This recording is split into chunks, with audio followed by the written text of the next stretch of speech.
Welcome to face mass தற்காம யாரை பற்றி பார்க்க போகிறோம்னா அதிமுக பார்த்தீங்கன்னா மிகப்பெரிய லெவலில் இப்போ சலசலப்பில் தான் போயிட்டுருக்கு. வேலுமணிக்கும் முனுசாமிக்கும் மோதல், அதே மாதிரி பார்த்தீங்கன்னா வேலுமணிக்கும் எடப்பாடி பழனிசாமிக்கும் கருத்து மோதல். ஸோ மிகப்பெரிய லெவலில் பார்த்தீங்கன்னா இப்போ செங்கோட்டையனுக்கும் பார்த்தீங்கன்னா எடப்பாடிக்கும் மோதல். இப்படி கொங்கு மண்டலத்தை சார்ந்த முன்னாள் அமைச்சர்களிடையே மோதல். அப்படி என்ன தான் ஆச்சுன்னு பார்க்கணும். சேலத்தில் பார்த்தீங்கன்னா எடப்பாடி பழனிசாமி வீட்டில் போய் சந்திக்கிறாங்க ஒரு 6 முன்னாள் அமைச்சர்கள். ஆனால் அந்த சந்திப்பு அப்போ பார்த்தீங்கன்னா முக்கியமான நபர்கள் முன்னாள் அமைச்சர்கள் போகிறாங்க. முனுசாமி இல்லை, முனுசாமி போனால் கெடுத்து விட்ருவாயான்ற மாதிரி பார்த்தீங்கன்னா யோசனையில் சிவி சண்முகம் சொல்லி தான் கூட்டிகிட்டு போகிறாங்க. அந்த 6 பேர் பேசுகிறாங்க. அதெல்லாம் பார்த்தீங்கன்னா 2 சீனியர் நம்மள்கிட்ட கண்ணை மட்டும் சொல்லாமல் வேலுமணி, அதே மாதிரி பார்த்திங்கன்னா செங்கோட்டையன் பேசுகிறாங்க. ஓபிஎஸ் சசிகலா இணைக்கணுன்றது. இது எடப்பாடி பழனிசாமிக்கு துளி கூட பிடிக்கல. இதே மாதிரி தான் சேலம் இளங்கோன்னு சொன்னால சேலம் இளங்கோனை அப்படியே தட்டி அப்படியே ஓரத்தில் உட்கார வச்சிட்டார். பெரிய லெவலில் பார்த்திங்கன்னா சேலம் இளங்கோனாலே இப்போ எடப்பாடி பழனிசாமியை சந்திக்க முடியாத ஒரு சூழ்நிலை உருவாயிடுச்சு. ஸோ இதனாலவே பார்த்திங்கன்னா வேலுமணி, செங்கோட்டையன் மேலே ரொம்ப நாள் கடுப்பாக இருந்தவர் எடப்பாடி பழனிசாமி அந்த கடுப்பை தீர்த்திக்கிட்டார்.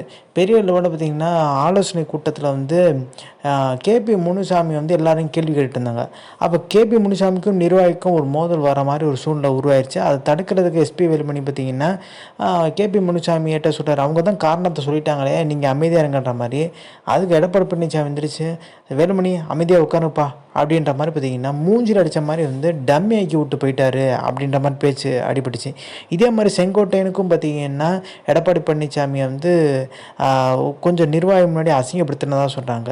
ஸோ இது பொறுமையாகிறதுக்கு முக்கியமான காரணம் கொங்கு மண்டலத்தில் முன்னாள் அமைச்சர்களை எப்படியா தூக்கிடணும். ரீசெண்டாக செங்கோட்டையன் நீக்கிறதுக்கெலாம் பார்த்திங்கன்னா எடப்பாடி பழனிசாமி மெகா திட்டம் போட்டிருந்தாராம். அப்படி லேஸில் பார்த்திங்கன்னா செங்கோட்டையன்லாம் நீக்க முடியாது. அப்படியே நீக்கினாலும் பார்த்திங்கன்னா அவர் பின்னாடி நிறைய பேர் நிர்வாகிகள் போவாங்க, கொங்கு மண்டலம் சார்ந்தவங்க போவாங்க. அவர் இங்கே போவார், சசிகலா ஓபிஎஸ் 2 பேரையும் இணைச்சு பார்த்திங்கன்னா மிகப்பெரிய லெவலில் கட்சி அவங்ககிட்ட ஒப்படைச்சிட்டு போயிடுவார் அசால்ட்டாக. ஸோ அந்த மாதிரி நடந்துடக்கூடாதுன்னு சொல்கிறக்காண்டி தான் பார்த்திங்கன்னா அப்பப்போ நெருக்கடி கொடுத்து வேறு கட்சிக்கு போயிடணுமா, இல்லை அப்படியே அரசியல் விட்டு ஒதுங்கிடணுமா, அந்த மாதிரி சூழ்நிலை பார்த்திங்கன்னா எடப்பாடி பழனிசாமி சீனியர்களை தள்ளுறாங்க. நம்மளுக்கு தெரியும்,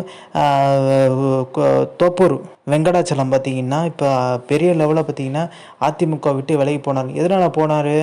கருப்பண்ணால் தான் பார்த்திங்கன்னா ஒரு உள்ளடி வேலை பார்த்து தான் அவர் மிகப்பெரிய லெவலில் செல்வாக்கான நபர். அதிமுகவில் அம்மா இருந்த காலகட்டத்தில் செல்வாக்கான நபர். இன்றைக்கி பார்த்திங்கன்னா கட்சி மாறி மிகப்பெரிய உள்ள பின்னடைவு தான் சந்தித்தார். சுயேட்சையாக நின்று மிகப்பெரிய பின்னடைவு. திமுக போனால் ஏதோ பண்ணி பார்த்த பெரிய லெவலில் வேலைக்கே ஆகலை. இன்றைக்கி பார்த்திங்கன்னா அவர் அடையாளம் தெரியாமல் இருக்கார். ஸோ அப்போ இருக்க ஒரு சூழ்நிலை அதிமுக பார்த்திங்கன்னா அடுத்தடுத்து ஒன்றிணைக்காமல் எடப்பாடி பழனிசாமி இப்படியே தொடர்ந்து நீடிச்சிருந்தால் மிகப்பெரிய தோல்வி. அதுவும் 2 சட்டமன்ற தொகுதி, ஒரு மாவட்ட செயலர். இது மிகப்பெரிய லெவலில் பார்த்திங்கன்னா வேலுமணி எதிர்ப்பு கொடுக்குறாரு. ஸோ வேலுமணி எதுக்குனால எதிர்ப்பு கொடுக்குறாருன்னா சீனியர்களை டம்மி ஆக்கிறது தான் இந்த ஆள் இப்படி பண்ணிட்டு இருக்காருன்ற மாதிரி. கட்சி தோக்குதோ ஜெயிக்குதோ அந்த அக்கறைலாம் அந்த அளவுக்கு இல்லைன்ற மாதிரி யோசிக்க ஆரம்பிச்சிட்டாரு. இது வெளிப்படையவே பார்த்திங்கன்னா வேலுமணிக்கும் எடப்பாடி பழனிசாமி வாக்குவாதத்தில் தான் போய் முடிஞ்சிருக்கதா சொல்கிறாங்க. ஸோ இதை கட்டமாக பார்த்திங்கன்னா அடுத்த கட்டமாக பேச்சுவார்த்தை நடத்த போகிற தகவலியாக இருக்குது. ஸோ எடப்பாடி பழனிசாமி உட்பட முன்னாள் அமைச்சர்லாம் கன்வின்ஸ் பண்ணிடலாமான்னு கேட்டிங்கன்னா அது ஒரு சில நபர்கள் மிகப்பெரிய எதிர்ப்பு. இப்போ வேலுமணி, சிவி சண்முகம்லாம் மிகப்பெரிய எதிர்ப்பு இந்த 2 சட்டமன்ற தொகுதிக்கு ஒரு மாவட்ட செயலாளர்னு சொல்கிறதுல. இதை தொடர்ந்து எடப்பாடி பழனிசாமிக்கு நெருக்கடி கொடுக்குற ஒரு நபர்னு பார்த்திங்கன்னா ஓபிஎஸ் ஏதாவது ஒரு வழக்கு போட்டு அந்த வழக்கு பார்த்திங்கன்னா சிவில் வழக்காகி அப்படியே தொடர்ந்து நீடிச்சிட்டு தான் இருக்குது. செங்கோட்டையன் பார்த்திங்கன்னா அதிருப்தியில் இருக்கார். வேலுமணி, தென் மாவட்டங்களை கேட்டிங்கன்னா செல்லூர் ராஜு மிகப்பெரிய அளவு சீனியர் நபர். அவர் முழுமையாக பார்த்திங்கன்னா எடப்பாடி பழனிசாமிக்கு எதிர்ப்பு கொடுக்கும் தயார் நிலையில தான் இருக்கார். ஸோ யாராச்சும் ஒரு கும்பல் சேர்ந்துட்டாங்க அவங்க கூட பார்த்திங்கன்னா இணைஞ்சிருவார் அப்படின்ற மாதிரி பேச்சுக்கள் போயிட்டுருக்கு. தனித்தனியாக பார்த்திங்கன்னா எடப்பாடி பழனிசாமியை சந்திக்கிற ஒரு சூழ்நிலை அமையாத ஒரு நிலை தான் இருக்குது. ஏன்னா எடப்பாடி பழனிசாமியை சந்திக்கிறதுக்கு அவரோட மகன்கிட்ட பார்த்திங்கன்னா பர்மிஷன் வாங்கணும். அவரோட உறவினர் பர்மிஷன் வாங்கினா தான் எடப்பாடி பழனிசாமியை சந்திக்க முடியுன்ற ஒரு சூழ்நிலை இருக்குது. அதுவும் எடப்பாடி பழனிசாமி பார்த்திங்கன்னா தொடர்ந்து இப்படியே தோல்வி அடைஞ்சிருச்சுன்னா கட்சி மீளவே முடியாத ஒரு சூழ்நிலை. அதுவும் பாஜக கூட்டணி வச்சுருக்கோம், பாமக விட்டுறக்கூடாது. அது மாதிரி பார்த்திங்கன்னா விசிக வருன்ற மாதிரி அதெல்லாம் வர்றதுக்கான வாய்ப்பு இல்லை. திமுகவோட அவங்க முழுமையாக ஐக்கியமாயிட்டாங்க. ஸோ பாமக விட்டுட்டாங்க. ஸோ அதே மாதிரி பார்த்திங்கன்னா பாஜகவும் பார்த்திங்கன்னா கூட்டணி வைக்கல 2024 26லேயும் கிடையாதுன்னா இப்போ வேறு மாற்று கட்சியெல்லாம் வந்துட்டுருக்கு. விஜய் கட்சி, ஏகப்பட்ட கட்சிகளை பார்த்திங்கன்னா தனித்தனியாக பெர்ஃபார்ம் பண்ணும்போது பாஜகவோட பாமக கூட்டணி வைப்பாங்க. இப்போ 2026 பார்த்திங்கன்னா 26 சீட்டு ஜெயிக்கிறதே பார்த்திங்கன்னா கஷ்டமான ஒரு சூழ்நிலை பார்த்திங்கன்னா உருவாயிரும். அதிமுக பார்த்திங்கன்னா இந்த கொங்கு மண்டலத்தில் வலுவாக இருக்காங்கன்னா கூட்டணி பலம்ல தான். ஸோ எடப்பாடி பழனிசாமியோட தனித்து பலம் கிடையாது. அது முழுமையாக பார்த்தீங்கன்னா கண்ண மூடிட்டு சொல்லலாம்.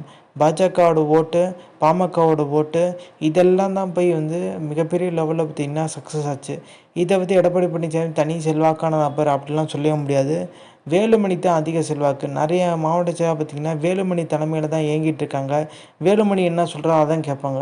வேலுமணி ஆதரவற்ற ரீசெண்டாக பேசியிருக்காரு எடப்பாடி பழனிசாமியினர். என்ன சொல்லியிருக்காங்க, "நீ அவங்க விட்டுரு, என் பக்கம் வந்துரு, நான் உனக்கு இந்த மாதிரி பதவி தரேன்ற" மாதிரி. ஏன்னா வேலுமணி ஆதரவு நினச்சிட்டாங்க. அதெல்லாம் வர முடியாதுங்க. வேலுமணிக்கு அதிக லெவலில் செல்வாக்கு இருக்குது. மாவட்ட செயலாளர்லேருந்து எம்எல்ஏ வரைக்கும். அப்போ அசைக்க முடியாத ஒரு புள்ளியாக தான் இருக்கார்.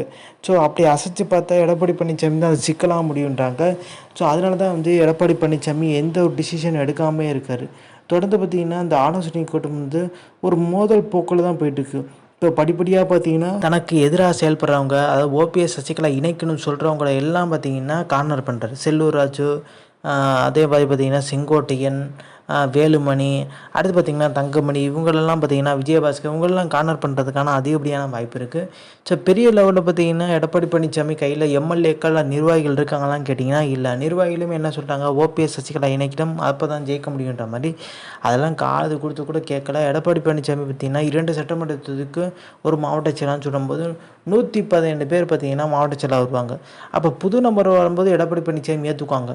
அப்போ சீனியருக்கு பலம் பார்த்திங்கன்னா குறைஞ்சிரும். இப்போ புதுசாக மாறுறாங்கன்னா ஒரு 100 மாவட்ட செயலாளர் உருவாகிறதுக்கான வாய்ப்பு இருக்குது.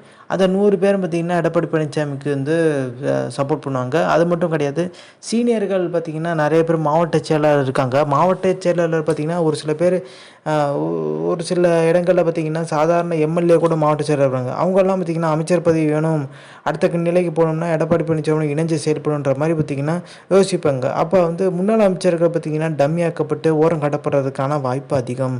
அதனால தான் பார்த்திங்கன்னா ஒன்றிணைந்த அதிமுக உருவாக்க எடப்பாடி பழனிசாமி தயக்கம் காமிச்சிட்டு வர்றாரு. ஓபிஎஸ் உள்ள வந்துட்டாருன்னா ஓபிஎஸ்க்கு அதிக செல்வாக்கு உள்ள தொண்டர்கள் பலம் நிறையா இருக்குது. இது தொண்டர்கள் பலம் நிறையா இருக்குன்றத ஜோக்கு சொல்லலை. ஏன்னா வந்து எடப்பாடி பழனிசாமி வந்து தைரியம் இருந்திருந்தால் கண்டிப்பாக வந்து உட்கட்சி எலெக்ஷனை வச்சு வந்து தன்னோட பலத்தை காமிச்சிருப்பார். ஆனால் அவர் அப்படி காமிக்கவே இல்லை. எடப்பாடி பழனிசாமி பயிலெல்லாம் மாற்றி நிறைய ஏகப்பட்ட தில்லுமுள்ளு பார்த்தா பார்த்திங்கன்னா எடப்பாடி பழனிசாமி அந்த பொசிஷனுக்கு வந்திருக்காரு. டெல்லியோட சப்போர்ட் இல்லாமல் இந்த அளவுக்கு உயர்ந்திருக்க முடியுமா? இப்போ டெல்லியாக தூக்கி போட்டார். இதுதான் பார்த்திங்கன்னா எடப்பாடி பழனிசாமியோட குணம்னு சொல்கிறாங்க. ஸோ இதனாலவே பார்த்திங்கன்னா அதிமுகவில் பார்த்திங்கன்னா தொடர்ந்து சலசலப்பு தான் நீடிச்சிட்ருக்கு. செங்கோட்டையன் தவிர்த்து பார்த்திங்கன்னா வேறு சீனியர்கள் கொங்கு மண்டலத்தில் இல்லைன்னு சொல்லலாம். கொங்கு மண்டலத்தில் முகமாக பார்த்திங்கன்னா செங்கோட்டையன் தான் வந்து எம்ஜிஆர் காலத்துலேருந்து இருக்கார். ஸோ இந்த விஷயத்தில் பார்த்திங்கன்னா எடப்பாடி பழனிசாமிக்கு சப்போர்ட் பண்ணுறதுக்கு, அதாவது ஒன்றிணைந்த அதிமுக உருவாக்குங்கன்ற மாதிரி அழுத்தம் தான் தராங்க தவிர்த்து யாருமே சப்போர்ட் பண்ணுறதுக்கு 2 பேர் தான் இருக்காங்க. ஒன்று ஜெயக்குமார், அப்புறம் பார்த்திங்கன்னா கேபி முனுசாமி. இது தவிர்த்து பெரிய லெவலில் பார்த்திங்கன்னா உதயகுமாரும் பார்த்திங்கன்னா சைலண்ட் ஆகிட்டார். சசிகலா வந்தால் சசிகலா பக்கம் போயிடலாம்ன்ற மாதிரி. ஸோ அப்படி இருக்க ஒரு சூழ்நிலை எடப்பாடி பழனிசாமிக்கு பெரிய லெவலில் செல்வாக்கு இல்லை அப்படின்றாங்க. ஸோ இந்த information like share, thanks for வாட்சிங் திஸ் வீடியோ.